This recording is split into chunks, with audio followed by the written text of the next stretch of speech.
প্রিয় ভিউয়ার্স, তোমরা এই যে দেখো জমিটা দেখো, এই পাশে কত সুন্দর সবুজ, আর এই পাশে দেখো একদম ট্রাক্টর দিয়ে চাষ করার মতো অবস্থা হয়ে গেছে।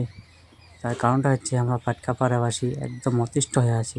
প্রত্যেক দিন প্রায় 30টা 40টা করে হাতির পাল প্রত্যেক দিন আসিয়া ভুট্টা ক্ষেত, কলা গাছ, ধান ক্ষেত নষ্ট করে চলে আসে। কালিও প্রায় 35 থেকে 40টা হাতির পাল আসছিল, আসে এই যে রাস্তা অর্ধেক ভাঙিয়ে দিয়েছে।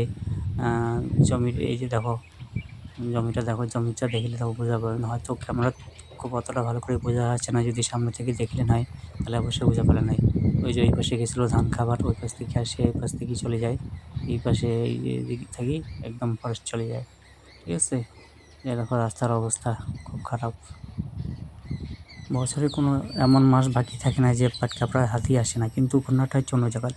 আগতে 1-2টা করে হাতি এসেছিলো, খাইছিল, চলে গেছিলো, কিন্তু ইদানিং 1 মাস থেকেই এমন বড় বড় হাতির পালা এসেছে যে দলে প্রায় 35টা 40টা 45টা করে হাতি থাকে। কাউ যদি সামনাসামনি হাতি দেখেন নেই তাহলে চলে এসো আমার পাটকাপাড়া, অবশ্যই হাতি দেখতে পাবেন। আর ভিডিওটা কায় করে দেখেছেন, কোন জায়গা থেকে অবশ্যই কমেন্টে জানাবেন। আর ফেসবুক থেকে দেখলে অবশ্যই পেজটা ফলো করে দিবেন, আর ইউটিউব থেকে দেখলে অবশ্যই চ্যানেলটা সাবস্ক্রাইব করে দেবেন। ধন্যবাদ। সবাই ভালো থাকেন আর সুস্থ থাকেন।